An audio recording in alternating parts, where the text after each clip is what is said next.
Estimados hermanos, bienvenidos a la clase de la escuela dominical correspondiente a la semana del 21 al 27 de septiembre. Nuestra clase se titula Yo soy la ley y la luz. Continuaremos con el libro de Tercero de Nefi, los capítulos del 12 al 16. Como mencionamos en la clase anterior, hermanos, este libro de Tercero de Nefi es muy especial, ya que contiene un hecho trascendental y central en el libro de Mormón, y es la aparición de Jesucristo en las Américas. Recordemos un poco que en la última lección que estudiamos la semana pasada estuvimos mencionando que el Salvador habló a los nefitas cuando ellos estaban alrededor del templo. Recordemos también que él apareció a los nefitas, que su padre lo anunció y él bajó de los cielos y ellos tuvieron la oportunidad de palpar las heridas que él tenía en su organismo. Recordemos también que él llamó a Nefi y en esos versículos nos decía que así como llamó a Nefi, también llamó a otros. Se refiere esto a que él llamó también a 12 discípulos, al igual como llamó a 12 discípulos en el viejo mundo, allí en Jerusalén, cuando estuvo ministrando entre los judíos. Entonces tenemos que al comenzar el capítulo 12, vamos a ver un hermoso e importantísimo discurso, por decirlo de alguna manera, más bien un sermón es la palabra adecuada, que dio el Salvador a los nefitas. Y este sermón es muy similar al que dio a los judíos y que conocemos como el Sermón del Monte, que lo tenemos en Mateo en el capítulo 5. Pero aquí en el Tercero de Nefi lo conoceremos como bienaventuranzas. Es realmente muy hermoso, hermanos, lo que vamos a estudiar en estos capítulos. Hay muchas cosas y muchos detalles que imposible que el tiempo nos dé para abarcarlos todos, pero vamos a tocar algunos puntos más importantes. Vamos a comenzar, hermanos, hablando un poco de lo que significa eso de las bienaventuranzas. Tenemos que en la guía del estudio para las escrituras nos dice, en la definición de bienaventuranza nos dice que son series de enseñanzas que dio Jesús en el Sermón del Monte y que describen los atributos de un carácter refinado y espiritual. Esto lo tenemos en Mateo 5 del 3 al 12 y en Lucas también del capítulo 6, los versículos del 20 al 23. Las bienaventuranzas están ordenadas de tal manera que cada una de ellas se basa en la anterior. Tenemos entonces que una definición de bienaventuranzas quiere decir una persona que es próspera, que es bendecida, una persona que se siente feliz, bienaventurada, quiere decir esa palabra. Y estas palabras describen el resultado cuando los santos aplican las enseñanzas de este sermón, que son muy importantes. Para abarcar estas bienaventuranzas de las que nos habla el Salvador en el capítulo 12, voy a emplear un mensaje muy hermoso que les recomiendo que lo busquen y lo lean en detalle. El mensaje se llama Las bienaventuranzas, un camino hacia el Salvador, y lo escribió Michael Wilcox. Aparece en la Liaona de noviembre de 1991. Estas enseñanzas nos dicen del Sermón del Monte, testifican de la divinidad del Salvador y nos indican la manera de seguirlo. En este mensaje, el hermano Wilcox nos dice lo siguiente: en un sermón similar al Sermón del Monte que pronunció en el Viejo Mundo, esto está en Mateo, capítulos del 5 al 7, Jesús les enseñó a los nefitas y por extensión a todos nosotros qué hacer para venir a Él. Los principios principios que puso, a los que se conocen con el nombre de bienaventuranzas, pueden conducirnos a obtener un profundo testimonio de la divinidad del Salvador y nos ayudan, hermanos, a aprender y a buscar la manera de poder seguirle. Recordemos que cuando el Salvador se presentó a los nefitas, Él siempre les dijo que vinieran a Él. Primero, en otros capítulos les dijo, venid a mí. Y también en la clase anterior escuchábamos cómo les decía, levantaos y venid a mí. Y estas bienaventuranzas son una guía muy precisa de lo que nosotros tenemos que hacer para poder seguir al Salvador, poder ir hacia Él. Tenemos entonces que en el capítulo 12 nos mencionan que Jesús les habló a Nefi y a los 12 discípulos que llamó y les expresó que ellos iban a ministrar al pueblo y exhortó al pueblo a que escuchara a sus siervos. Tenemos entonces que el primer principio que nosotros aprendemos en estas bienaventuranzas es a seguir a los líderes. El primer principio que el Salvador resucitado enseñó a los nefitas fue el de seguir a sus siervos escogidos. Bienaventurados sois si prestáis atención a las palabras de estos 12 que yo he escogido de entre vosotros, para ejercer su ministerio en bien de vosotros y ser vuestros siervos. Eso lo tenemos en tercero de Nefi, el capítulo 12, el primer versículo. Entonces el Elder Wilcox nos cuenta una historia muy bonita para ejemplificar este principio. Él menciona que él siempre asistía con su mamá a la capilla y en una oportunidad, en una conferencia destaca, se iba a dirigir a ellos una persona muy especial que era un ayudante de los 12 apóstoles, que se llamaba William Critchlow. El Elder Wilcox explica que cuando él y su mamá llegaron a la conferencia destaca, como nos sucede muchas veces a nosotros, que siempre nos comentan que si nos llegamos muy temprano no podemos conseguir unos asientos en la parte de adelante porque va mucha gente, pues a ellos les ocurrió esto.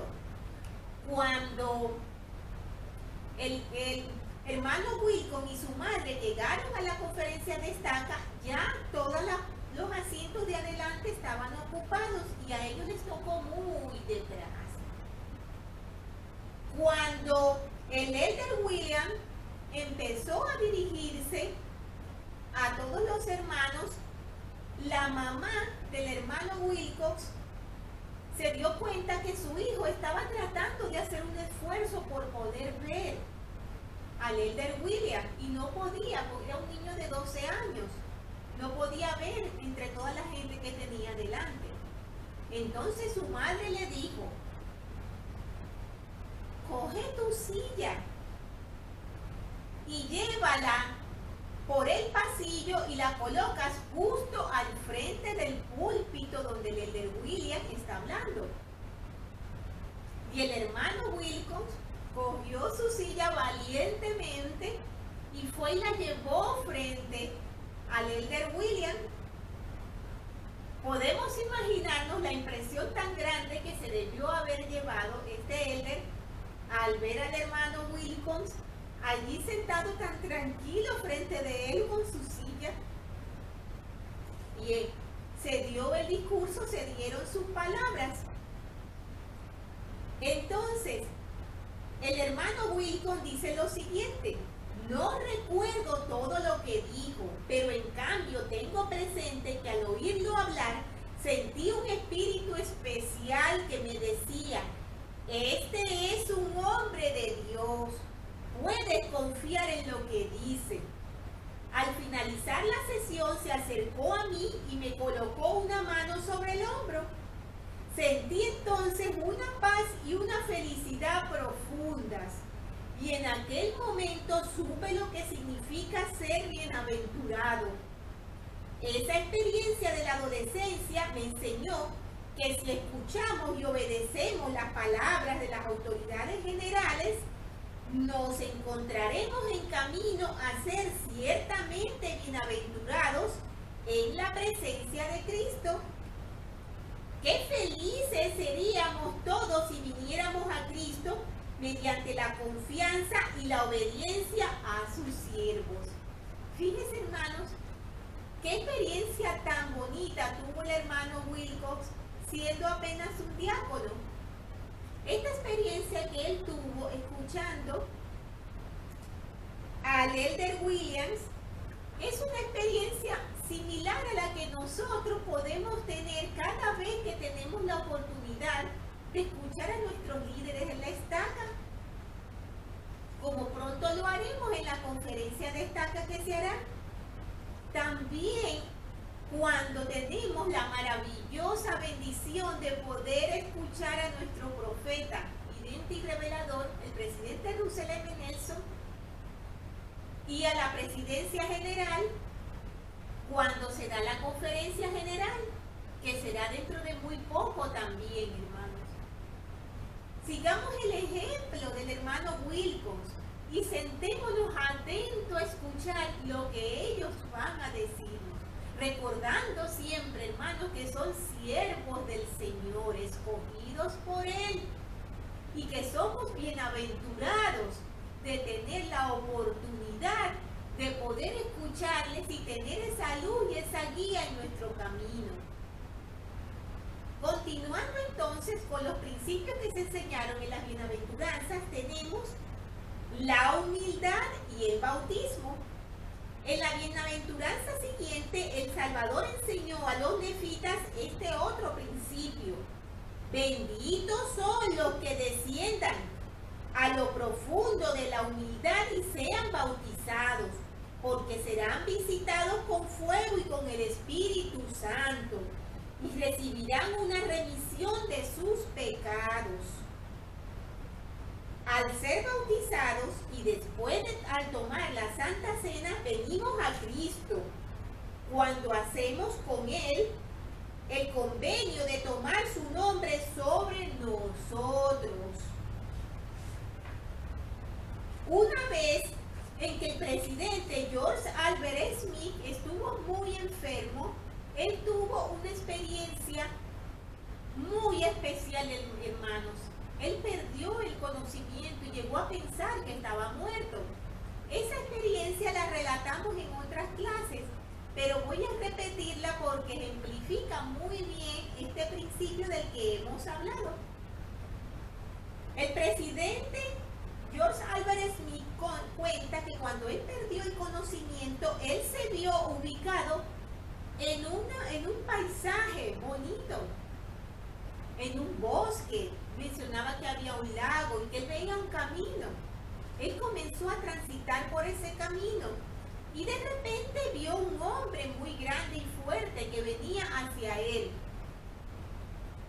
Y entonces cuando se acercó se dio cuenta que se trataba de uno de sus abuelos. Él por supuesto se llenó de alegría y de gozo de volverlo a ver. Pero cuando el abuelo estuvo más cerca de él llevaba, el presidente George Smith llevaba el mismo nombre de su abuelo.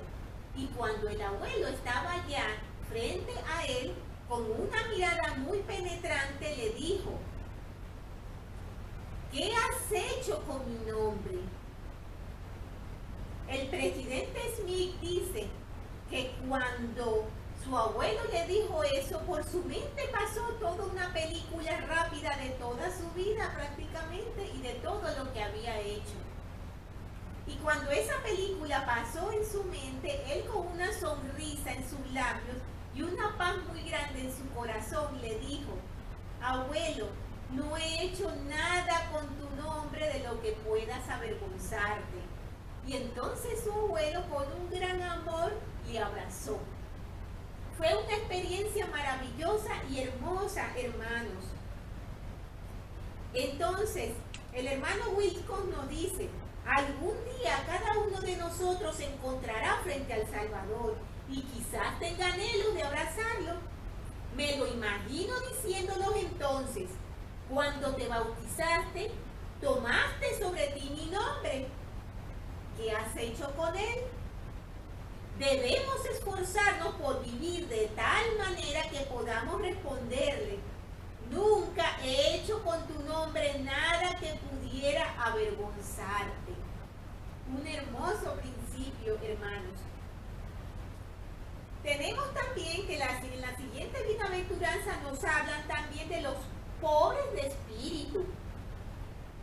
Después de hablarle de esas dos bienaventuranzas anteriores y explicarles que venimos a Él cuando nos bautizamos y recibimos el don del Espíritu Santo, Cristo describió el estado bendito en que se encuentran los que reciben al Espíritu y reiteró al mismo tiempo la importancia de recibirlo con humildad.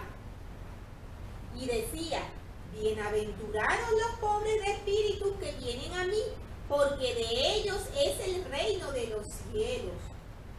Hasta que reconozcamos que somos pobres de espíritu, no podemos descender a lo profundo de la humildad y ser bautizados. Después de lograr esto, somos bendecidos al ser llenos del Espíritu del Señor. Sobre estas cosas nos habla en el versículo 2 del capítulo 12. El presidente Rata Benson ha dicho que la humildad es un reconocimiento sincero de que dependemos de un poder superior. El Salvador y sus profetas son ejemplos perfectos de ese principio. No puedo yo hacer nada por mí mismo, dijo Jesús. Según oigo, así juzgo, y mi juicio es justo, porque no busco mi voluntad, sino la voluntad del que me envió, la del Padre. Juan capítulo 5, versículo 30. Al pensar en lo que enseñó el rey Benjamín, nos dice el hermano Wilcox, siento una profunda humildad cuando me doy cuenta de que aún después de una vida entera de servicio y alabanza a Dios, todavía sería yo un siervo inútil, como nos mencionan en Mosías capítulo 2, versículos del 20 al 21. Todas las facultades que poseo, nos dice el elder Wilcox, la misma capacidad de pensar y de moverme y hasta el aire que respiro son dádivas que Dios me ha concedido. Si fuera a dedicar cada minuto de mi vida a su servicio, no le daría a Él nada que no le perteneciera ya por derecho. Entonces el hermano Wilcox cuenta una pequeña historia muy hermosa. Él dice que su hijo pequeño, cuando se acercaba la Navidad, le pidió $2 porque él quería hacerle un regalo. Entonces el día de la Navidad, él menciona que su hijo pequeño, era muy pequeño, tenía varias cajas de regalo forradas con papeles brillantes y vistosos que llamaban mucho la atención y que eran para el niño. Sin embargo, su hijito no quería abrir sus regalos porque él tenía un deseo muy grande de que primero su papá abriera el regalo que él le había hecho. Así que el hermano Wilcox abrió el regalo y se trataba de una lata. Esa lata estaba forrada de puros fideos pintados de brillantes colores. Y dentro habían unos lápices y unos borradores que el niño compró con los $2 que le pidió a su papá. El hermano Wilcox menciona que cuando él vio ese regalo y la ilusión en la cara de su hijo, el cariño y la emoción que él sentía de darle un regalo a su padre, él sintió algo tan hermoso y tan grande en su corazón, una ternura inmensa por lo que había hecho su hijo por él. Y después que él abrió el regalo del niño, entonces el niño abrió sus propios regalos. Entonces, el hermano Wilcox nos dice, en comparación con la abundancia de los dones que el Padre nos concede, la vida, la expiación, el evangelio, los profetas, las escrituras, los templos, etc., los regalos que nosotros le damos a Él son como latas cubiertas con fideos. Eso es lo mejor de nosotros y Él los acepta complacido. Él acepta complacido nuestros esfuerzos. Pero el comprender la diferencia que existe entre el Padre y nosotros produce en nuestro ser profunda humildad y nos hace sentir bienaventurados. Porque realmente, hermano, este ejemplo sencillo y tierno llena de gozo nuestros corazones, porque en verdad es tan poquito lo que nosotros podemos ofrecerle al Padre en comparación con todo lo que Él hace por nosotros, que evidentemente es como esa lata de la que Él habló, forrada de fideos. Sin embargo, yo estoy segura, hermanos, que el Padre Celestial es tan feliz cuando nosotros hacemos esos pequeños obsequios a Él. Y esos obsequios están formados, hermanos, por nuestro servicio en su obra. Están formados por nuestros sacrificios personales, por cambiar todas aquellas debilidades que nosotros tenemos, todos aquellos defectos que nos traen dificultades en nuestro progreso espiritual.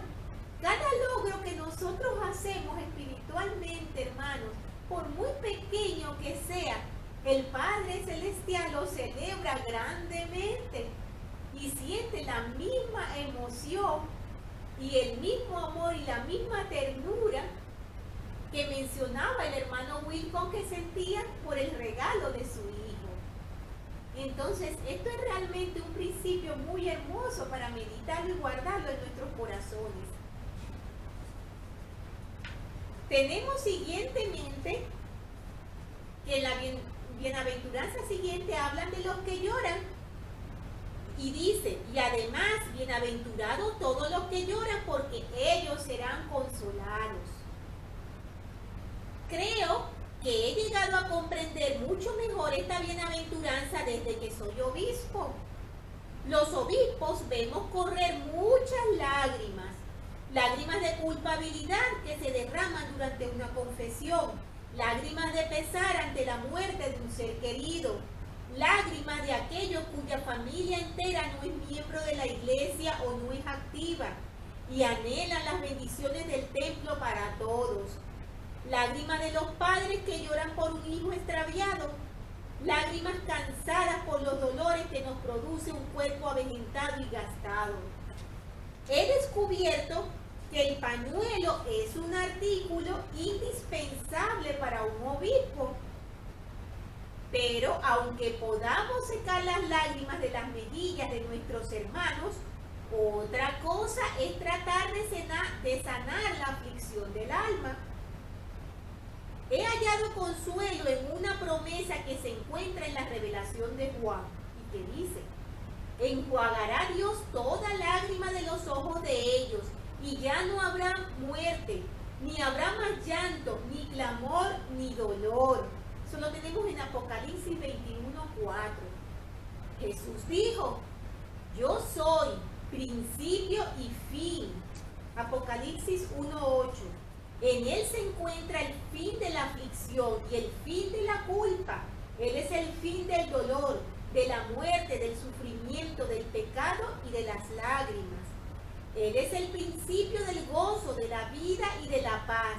Es el principio de la salud espiritual, de la verdad y de la plenitud. Es el fin del llanto y el principio del consuelo.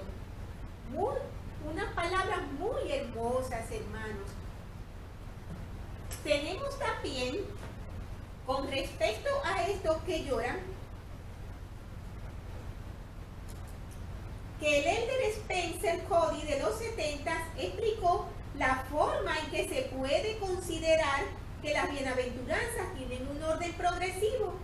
Y dice: las bienaventuranzas se pueden ver como una receta para lograr la rectitud, mediante pasos que van en aumento, la cual empieza con los pobres en espíritu que vienen a Cristo. El siguiente paso en dirección celestial es llorar, especialmente por nuestros pecados, ya que la tristeza que es según Dios produce arrepentimiento para salvación. Esto lo tenemos en 2 de Corintios capítulo 7 versículo 10. Continuando entonces con el mensaje, hermanos, tenemos entonces que el Salvador habló de los mansos y decía lo siguiente: y bienaventurados los mansos, dijo Jesús, porque ellos heredarán la tierra. A Moisés se le describió como muy manso, más que todos los hombres que habían sobre la tierra, y sin embargo poseía un extraordinario poder. Jesús dijo de sí mismo: soy manso y humilde de corazón, en Mateo 11:29, pero no ha habido jamás otro que tuviera más poder que él. Entonces, el hermano Wilco nos cuenta aquí otra pequeña historia, y él nos dice que un día un líder de la iglesia fue a un lugar en donde destruían los carros que ya no tenían utilidad. En ese lugar habían unas máquinas inmensas que poseían unas planchas para aplastar los vehículos. Había una que venía desde arriba y los aplanaba, y había otra que por los lados completaba la destrucción del vehículo, dejándolo convertido en un cuadro de metal. Entonces, la persona que les estaba dando el recorrido por el lugar y explicándoles, decidió mostrarle el funcionamiento de esta enorme máquina. Y para demostrárselo le dijo al líder de la iglesia: por favor, présteme su reloj de pulsera. Y el reloj fue colocado en la plancha de abajo.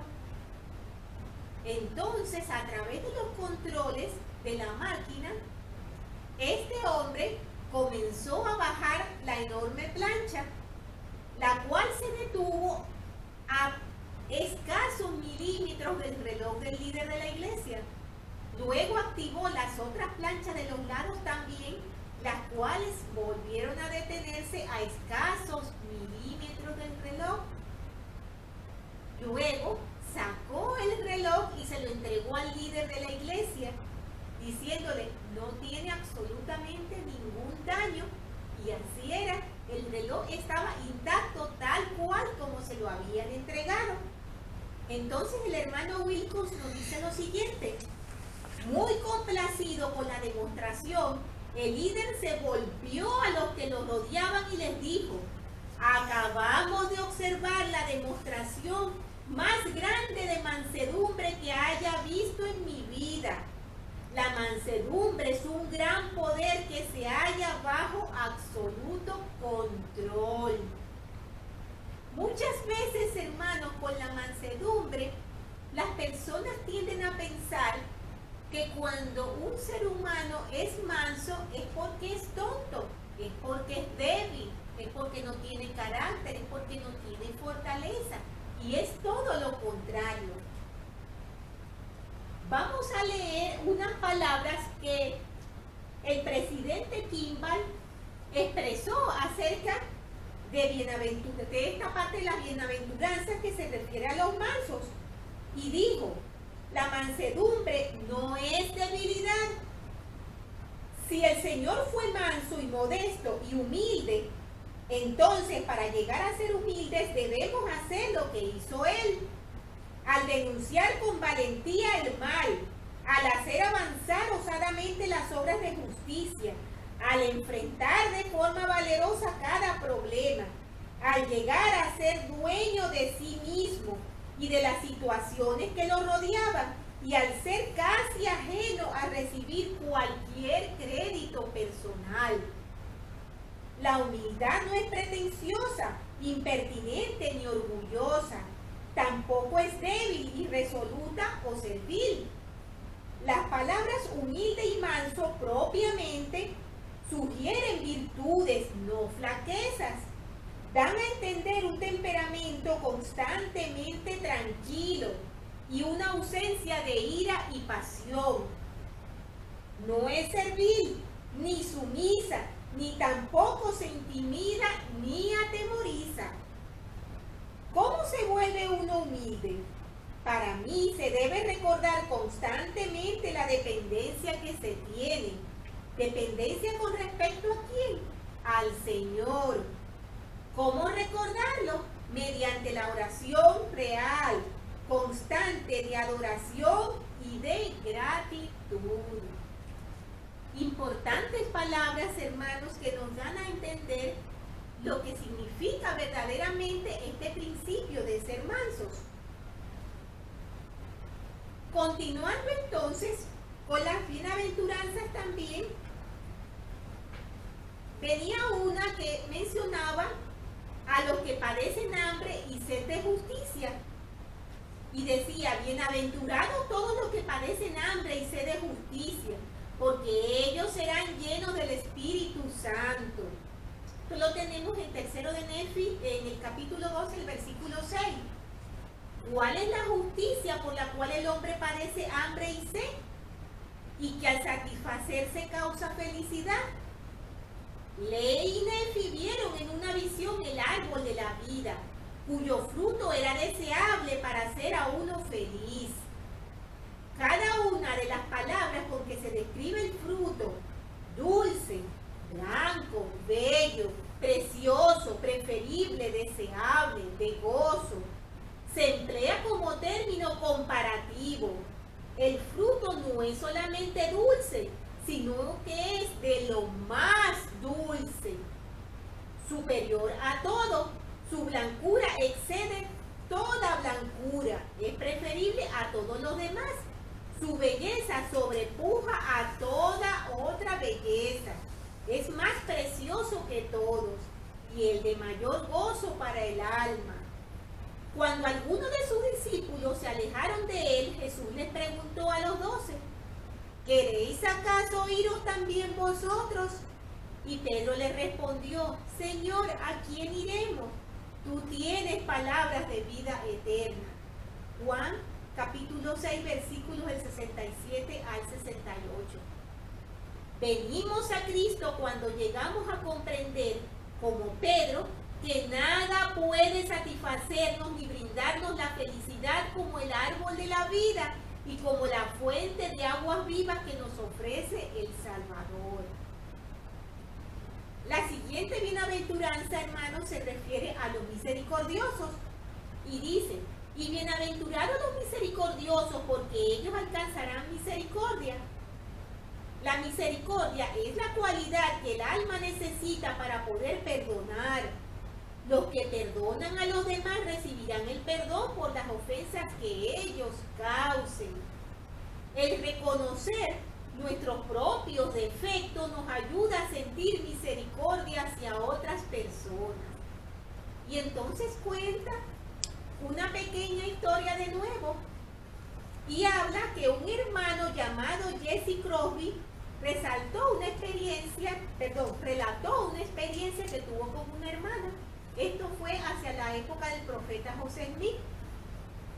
El hermano Crosby comenta que un día acompañó a una hermana muy enojada porque al parecer había habido un comentario negativo acerca de ella que se había convertido en una calumnia y ella estaba muy enojada y quería ir a decírselo al profeta José Smith y a reclamarle el comportamiento que estaban teniendo los santos con ella. Entonces cuando ella llegó donde estaba el profeta y le explicó la situación, el profeta le dijo lo siguiente: yo tengo mi propio método para estas situaciones. Se lo voy a explicar. Usted menciona que fue ofendida, que se ha sentido mal, que hay una calumnia, que hay un malentendido. Ok. Por favor, medite en su mente y en su corazón con muchísimo detalle lo que ocurrió. Y piense, por favor, si hay algo que usted hizo que haya generado que esa situación se produjera. Si usted encuentra algo en lo que usted ha fallado, que ha generado todo eso, entonces siéntase agradecida de lo que pasó, porque eso le ha permitido a usted darse cuenta de una debilidad o de un problema que usted no había visto y que necesita mejorar. Por lo cual entonces, al usted mirar primero hacia adentro de sí misma, va a lograr perdonar a ese hermano que generó ese malestar en usted. Entonces la hermana hizo caso y se dedicó a meditar un poco, y de repente le dijo al profeta: hermano, es verdad. Ahora caigo en cuenta que sí hubieron detalles en mi comportamiento que dieron lugar a que esa situación se produjera. La hermana, sintiéndose más tranquila y en mayor paz, se fue a su hogar aprendiendo una gran lección. Entonces tenemos que si logramos aprender a dirigir la mirada hacia nuestro yo interior, aun cuando pensemos que la mayor ofensa la cometió otra persona, estaremos en mejor disposición para perdonar y extender misericordia a nuestros semejantes, y así seremos más parecidos a Cristo. Recordemos, hermanos, que si nosotros no perdonamos, nosotros tampoco vamos a ser perdonados, que el Señor nos requiere perdonar. En la siguiente bienaventuranza se hablaba de los de corazón puro, y dice: y bienaventurados todos los de corazón puro, porque ellos verán a Dios. En diversas partes de las Escrituras se habla de ver a Dios. Moisés, por ejemplo, procuró diligentemente santificar a los de su pueblo a fin de que pudieran ver la faz de Dios. El Salvador dijo: toda alma que deseche sus pecados y venga a mí, invoque mi nombre y obedezca mi voz y guarde mis mandamientos, verá mi faz y sabrá que yo soy. Las Escrituras contienen muchos ejemplos de personas que lograron la pureza de corazón, que se requiere para poder ver a Dios o a sus mensajeros y hablar con ellos. La actitud que demostraron tener en esos momentos nos muestran una hermosa imagen de pureza.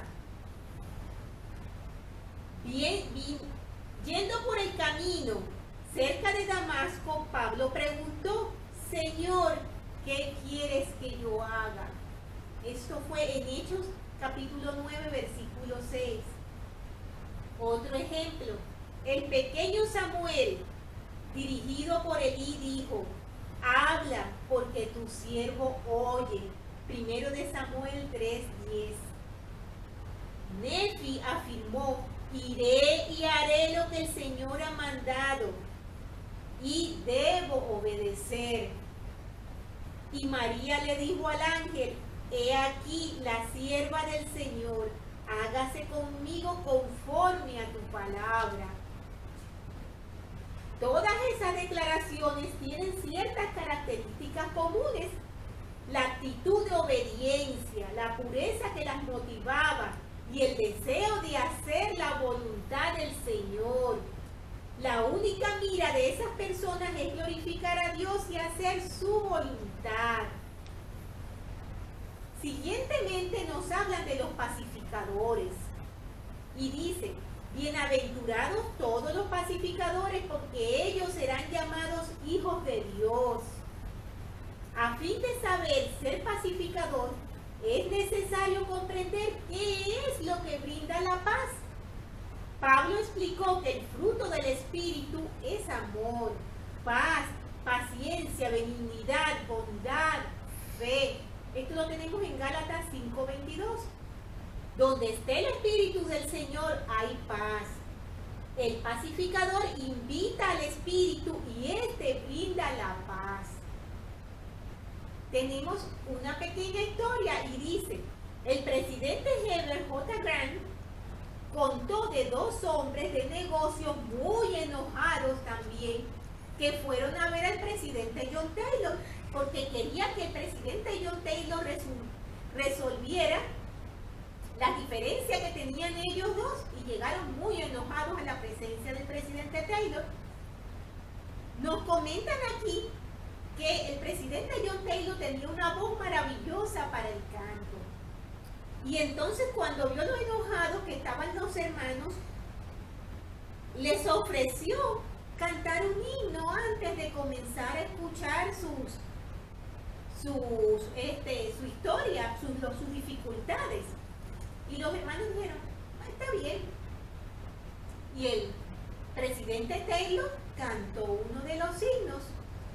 Luego que terminó de cantar ese himno, les dijo, cuando cantamos un himno, sentimos un gozo tan grande, una paz tan grande, que yo casi no me puedo resistir en cantar otro himno. ¿Les molestaría que cante otro himno?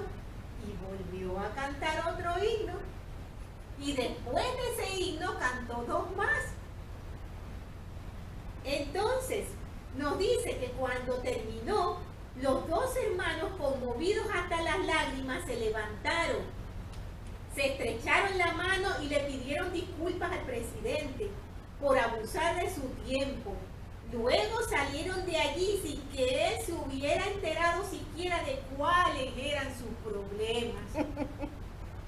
Ese mismo principio puede dar buenos resultados en el matrimonio, en la familia y en otras relaciones humanas. La fuente exclusiva de paz son el Padre y el Hijo. Aquellos que tienen su vida y su hogar en armonía con el Espíritu del Señor son pacificadores.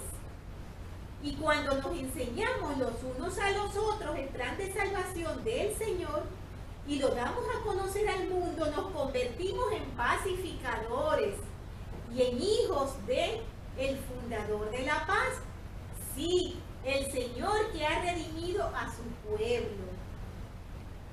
Seguidamente nos hablan también de los que son perseguidos y nos dice lo siguiente: y bienaventurados todos los que son perseguidos por causa de mi nombre, porque de ellos es el reino de los cielos.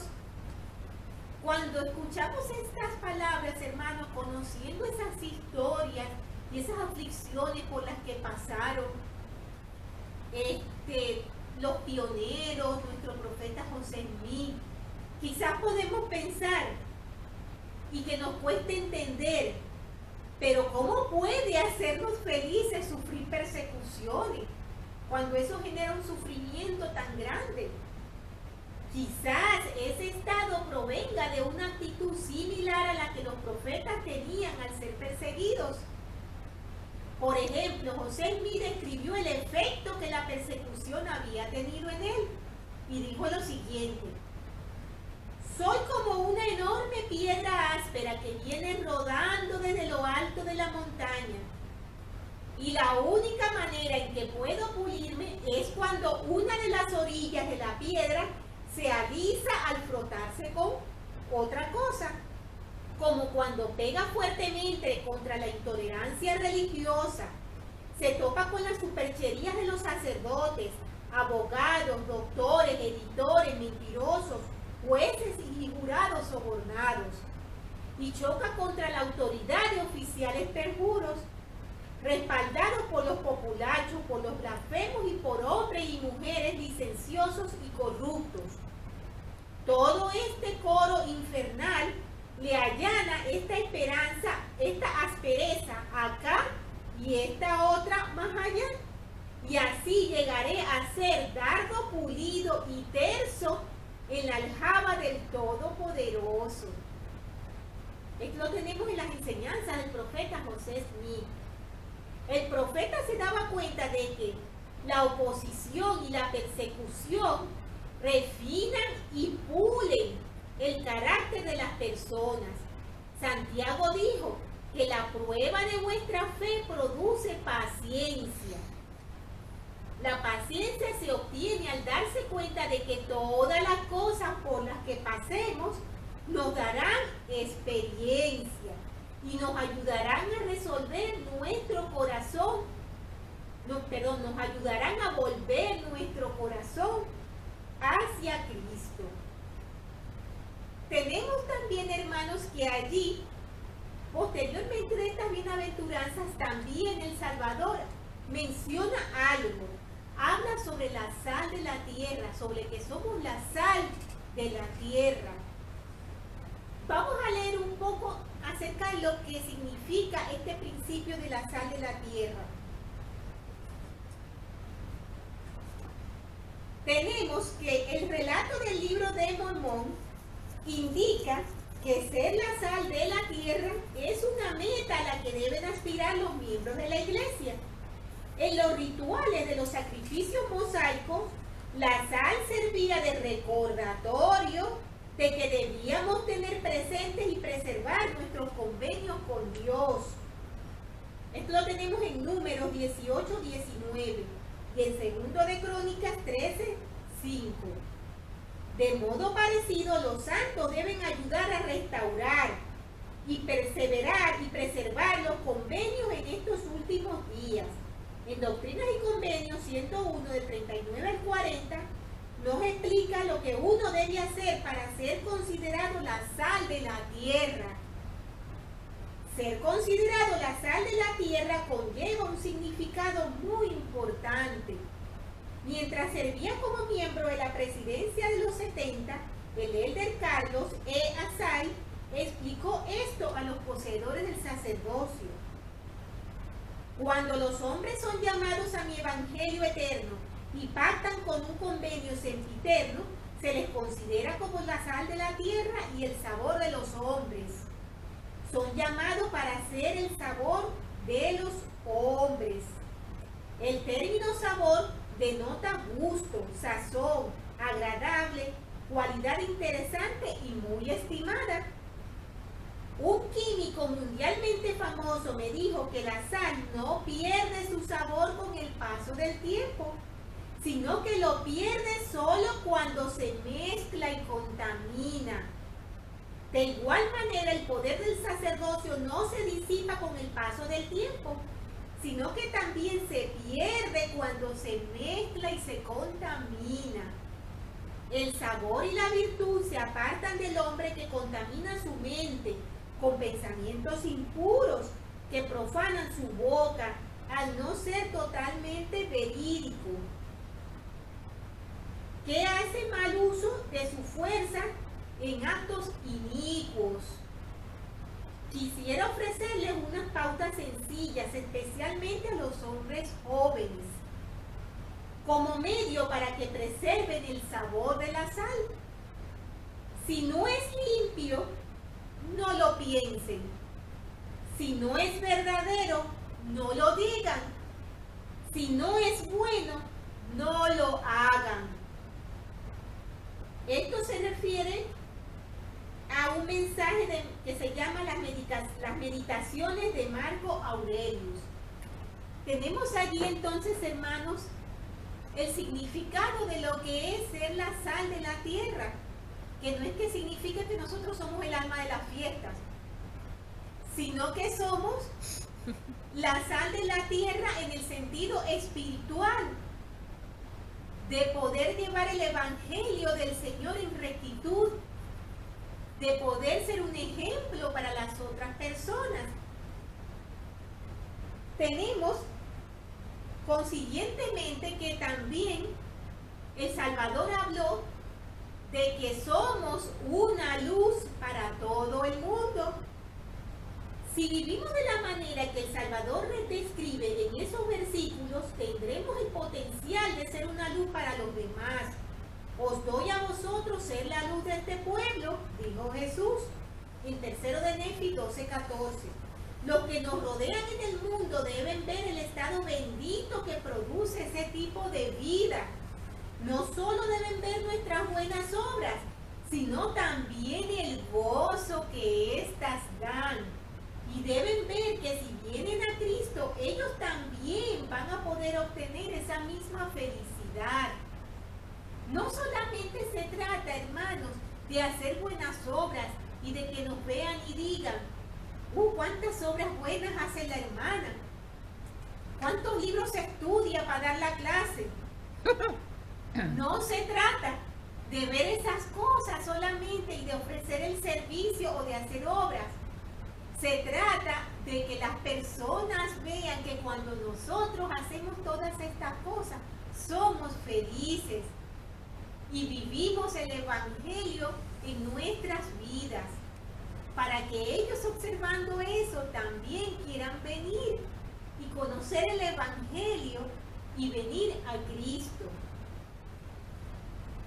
Tenemos con respecto a esto que el elder Robert Hayes se valió de su propia experiencia para recalcar la importancia de ser una luz para los demás y mencionó: yo crecí en Long Island, Nueva York, donde entendí cuán vital es la luz para aquellos que viajan por el mar abierto en la oscuridad.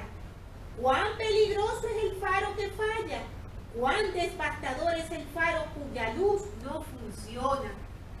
Nosotros que tenemos el don del Espíritu Santo debemos ser fieles a sus susurros para que seamos una luz para los demás. Así alumbre vuestra luz delante de los hombres, dijo el Señor, para que vean vuestras buenas obras y glorifiquen a vuestro Padre que está en los cielos. Nunca sabemos quiénes pueden estar dependiendo de nosotros. Y como dijo el Salvador, no sabemos si tal vez vuelvan y se arrepientan y vengan a mí con íntegro propósito de corazón y yo los sane.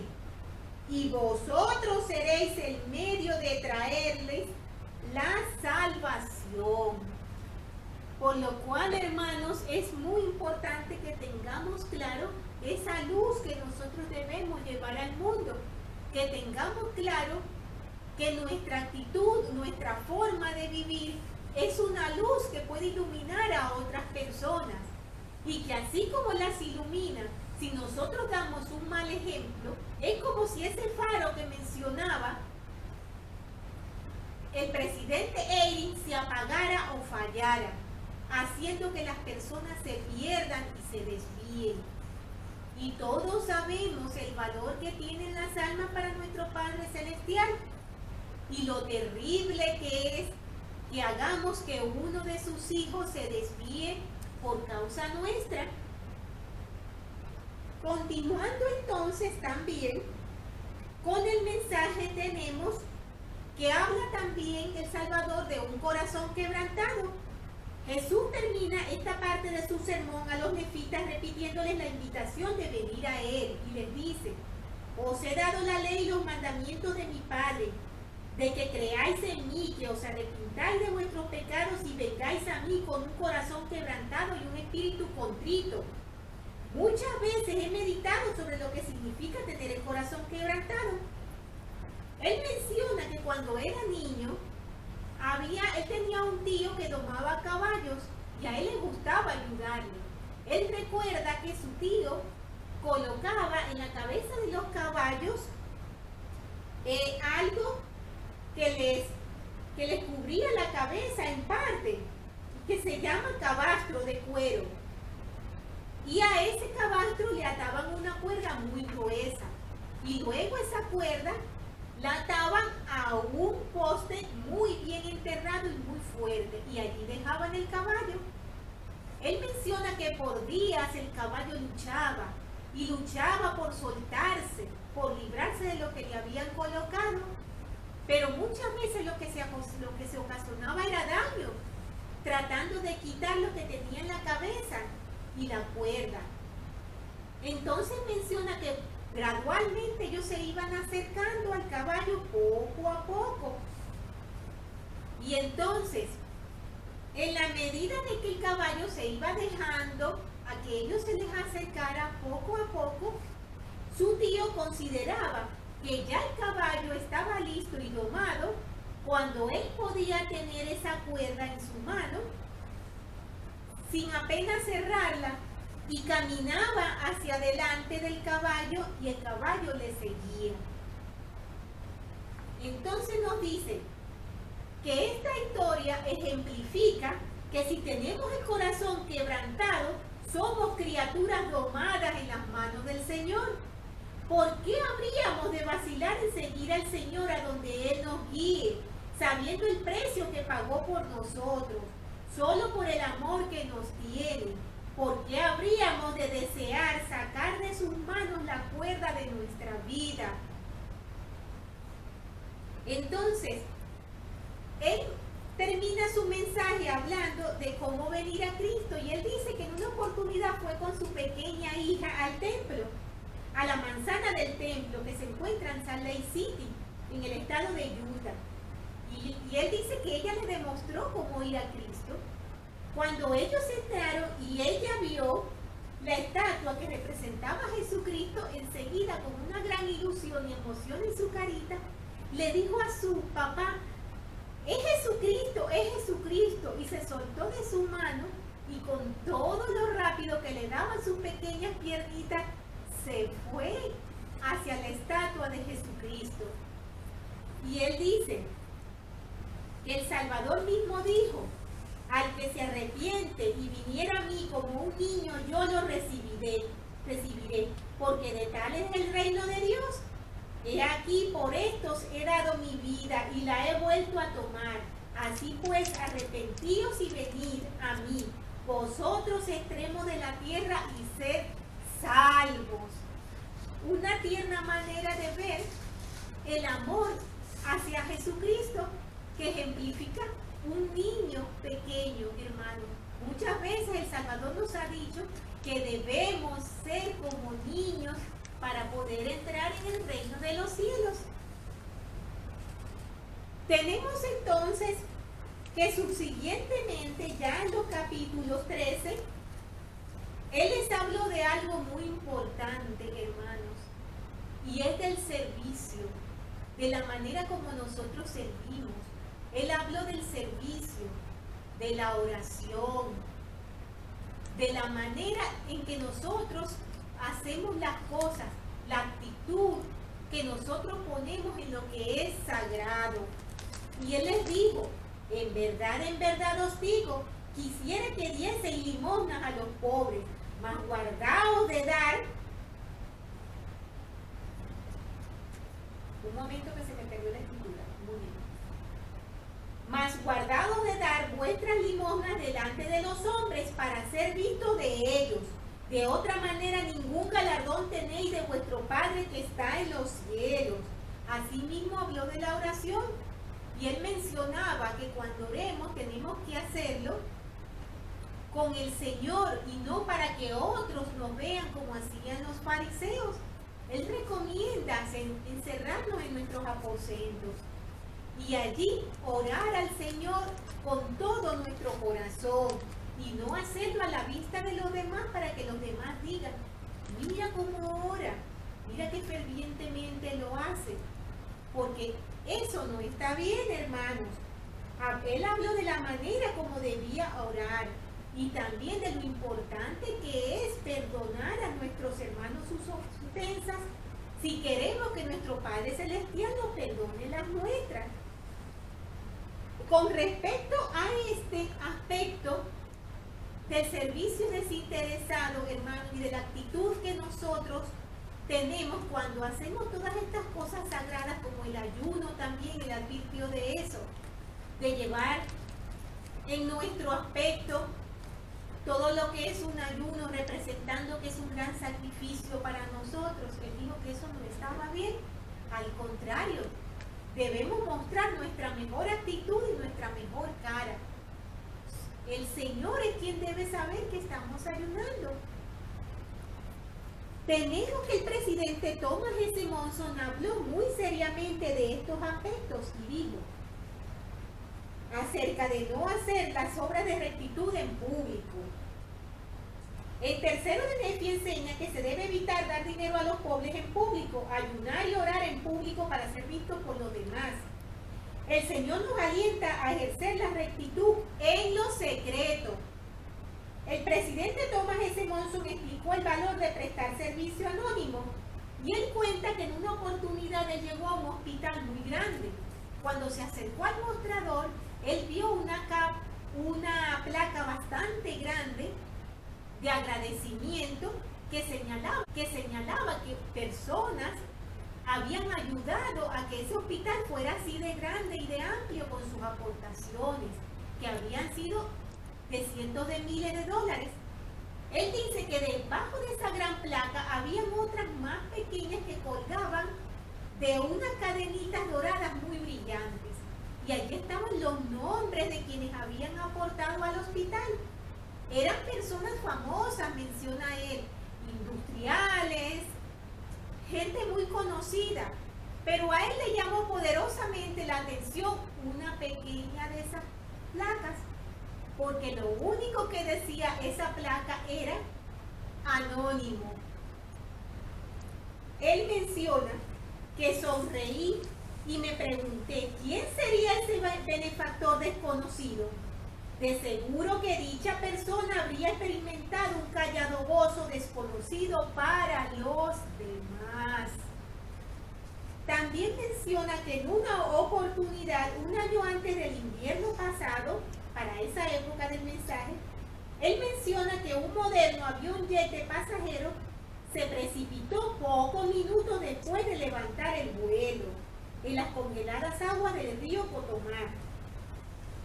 Ese día se emprendieron las labores para rescatar la mayor parte que pudieran de personas que habían caído en ese lago helado.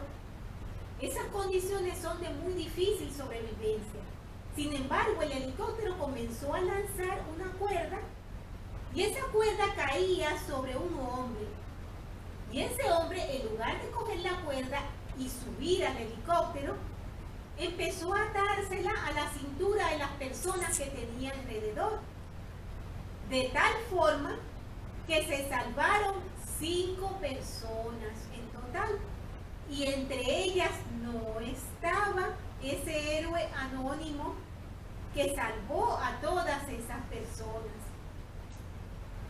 Nos dice el presidente Monson, aun cuando no se le conocía por nombre, dejó el vivo aire firmado con su honor. Ruego que esta verdad, el servicio, guíe nuestras vidas. Mantengamos nuestra vista en alto a medida que avanzamos en el servicio de nuestro Dios y de nuestro prójimo. Dirijamos el oído a Galilea para tal vez escuchar el eco de las palabras del Salvador cuando enseñó: no deis vuestras limosnas delante de los hombres.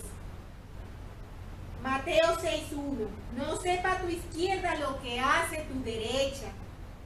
Mateo 6:3. Y en cuanto a nuestras buenas obras, no lo digas a nadie. Mateo 8:4. Entonces nuestro corazón será más alegre, nuestra vida tendrá más luz y nuestra alma será más rica. El servicio con amor dado en forma anónima tal vez pasará inadvertido para el hombre, mas la dádiva y quien la otorga serán conocidos por Dios, que es lo más importante, hermanos. También habló el Salvador acerca de las oraciones y de evitar las repeticiones, hermanos. De no pensar que porque repitamos mucho unas palabras vamos a ser mejor ayudados. Que sepamos que nuestro Padre Celestial sabe de nuestras necesidades. Y no necesitamos repetir constantemente algunas palabras para que Él nos escuche.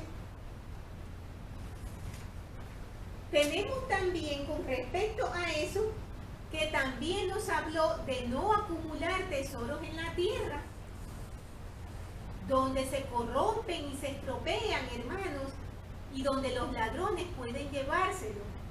Él nos habló de acumular tesoros en el cielo. ¿Y cómo acumulamos esos tesoros? Con nuestras buenas obras, con nuestra rectitud, obedeciendo y siguiendo a nuestro Salvador. Habló también en el capítulo 14 de algo muy importante y es acerca de juzgar. Él hablaba allí que no debemos juzgar, que debemos evitar el juicio, porque así como juzgamos, así también seremos juzgados. Pero debemos comprender muy bien este punto tan importante del juicio, hermanos. El Elder Oaks nos da una explicación muy importante. Él nos dice que él se confundía un poco, porque él decía, veo versículos que hablan de juzgar, y veo otros, veo versículos que dicen que no hay que juzgar, y veo otros que hablan de juzgar, incluso nos indican cómo hacerlo. ¿Cómo comprendemos esto? Entonces él logró el entendimiento de saber que hay dos tipos de juicio, el juicio intermedio y el juicio final. El juicio final nos está completamente prohibido, hermanos. Es muy triste escuchar decir a una persona, a otra, vas al infierno, te vas a quemar, tú no irás al reino de los cielos. No está en nosotros esa decisión, hermanos. No estamos aquí para juzgar. No somos nuestro Padre Celestial. Ese juicio nunca debemos hacerlo. Mas sí podemos hacer juicios intermedios. Estos juicios intermedios deben hacerse con justicia y con rectitud. ¿Por qué? Porque estos juicios intermedios nos permiten tomar decisiones correctas, por ejemplo, para un compañero eterno, para tener determinadas amistades, para aceptar un empleo y todas estas cosas que en nuestro día a día nosotros debemos tratar de hacer en rectitud. Para eso necesitamos juzgar lo que es correcto. Entonces, él nos dice que en base a estos principios rectos, nosotros nos podemos ayudar para hacer esos juicios. Y dice, primero, un juicio justo debe ser por definición intermedio. Lo que hablamos al principio, no hablar de la salvación de las almas, porque eso no nos compete a nosotros. Segundo, un juicio justo contará con la guía del Espíritu del Señor, no del enojo, de la vergüenza, de los celos o del interés propio. Tercero, para que sea justo, el juicio intermedio tiene que estar dentro de nuestra mayordomía. Y cuarto, de ser posible, debemos refrenarnos de juzgar hasta que tengamos un conocimiento adecuado de los hechos. Estas cosas son bien importantes, hermanos, para que no fallemos con los juicios. Habló de la oración, que es importantísimo, hermanos, y es importantísimo para poder hacer esos juicios intermedios, porque mediante la oración nosotros nos acercamos a nuestro Padre Celestial y Él puede ayudarnos, dándonos los mensajes que nos llegan a través del Espíritu Santo, por ejemplo. El presidente Faust dio testimonio del don y privilegio que todos tenemos de acceder al Padre Celestial por medio de la oración. El tener acceso a nuestro Creador por medio de nuestro Salvador es sin duda uno de los grandes privilegios y bendiciones de nuestras vidas. Ninguna autoridad terrenal puede separarnos del acceso directo a nuestro Creador. Nunca surgen fallas mecánicas ni electrónicas cuando oramos. No hay límite para el número de veces en que oremos al día, ni para la duración de las oraciones. No hay una cantidad fija de asuntos por los que deseemos rogar en cada oración. No tenemos que pasar por secretarios, ni tenemos que pedir hora para acercarnos al trono de la gracia. Podemos llegar a Él en cualquier momento y en cualquier lugar. Tenemos también, hermanos, que el Salvador habló de algo muy importante y que es una regla de oro. El Elder Russell M. Nelson habló acerca de esto. Y lo tenemos en 3 de Nefi 14:12. Jesús enseñó la regla de oro que dice: todas las cosas que queráis que los hombres hagan con vosotros, así también haced vosotros con ellos. Esté donde esté y se exprese como se exprese, la regla de oro contiene el código moral del reino de Dios. Prohíbe que una persona se inmiscuya en los derechos de otra. Es igualmente válida con respecto a las naciones, a las asociaciones y a las personas en forma individual. ¿Con con compasión y tolerancia, ella reemplaza el deseo de venganza, del ojo por ojo y el diente por diente en Mateo 5:38. Si permaneciéramos en ese viejo e infructuoso camino, estaríamos todos ciegos y sin dientes, dice el presidente Nelson. Ciertamente, un poquito de humor viene bien, ¿verdad? Imagínense ustedes si siguiéramos la ley del ojo por ojo, ¿cuántos ciegos habrían? Por lo menos tuertos habrían un montón. Y sin dientes, la mayoría, diría yo. Unos cuantos también. Hermanos, como mencionamos al principio, es extensa esta lección a pesar de que solo son 5 capítulos. Habla del recogimiento, habla de muchos aspectos, del cambio que vino con el Salvador y de que Él mencionó que Él no venía a abrogar a los profetas ni a la ley. Cuando Él habló de que todo ahora era nuevo, no era porque Él eliminaba lo que habían dicho los profetas, es porque Él venía a cumplir las profecías, es porque Él venía a cumplir con las palabras que se habían dado. Y hasta que no se cumplieran todas, no iba a terminar la obra del Señor aquí en la tierra. Tenemos que todo se va a cumplir, como dice Él, no va a faltar absolutamente nada. El presidente Russell M. Nelson nos dice algo muy bueno, hermano, acerca de esa comunicación con Dios. Él nos dice, ¿quiere Dios realmente hablarles? Sí. Los exhorto a que se esfuercen más allá de su capacidad espiritual actual para recibir revelación personal. Ese mensaje lo tenemos en la Yaona de mayo del 2018 y se llama Revelación para la Iglesia, Revelación para nuestra vida. Y dice, ¿a qué dará comienzo la búsqueda de ustedes? ¿De qué sabiduría carecen? ¿Qué necesidad sienten? ¿Qué les es urgente saber o comprender? Sigan el ejemplo del profeta José. Encuentren un lugar tranquilo a donde puedan ir con regularidad. Humíllense ante Dios, derramen su corazón a su Padre Celestial. Acudan a Él para recibir respuesta y consuelo. Oren en el nombre de Jesucristo acerca de sus preocupaciones, sus temores, sus debilidades, si los anhelos mismos de su corazón. Y luego escuchen, anoten las ideas que acudan a su mente y escriban sus sentimientos y denle seguimiento con las acciones que les indique tomar, porque ciertamente nuestro Padre Celestial quiere hablarnos siempre, hermanos. Somos nosotros quienes no estamos agudizando nuestros oídos y nos dejamos sumergir en las dificultades y en las distracciones del mundo. Sé sin ninguna duda, hermanos, que esta es la iglesia verdadera. Sé que este es el evangelio de nuestro Salvador Jesucristo, restaurado por nuestro profeta José Smith.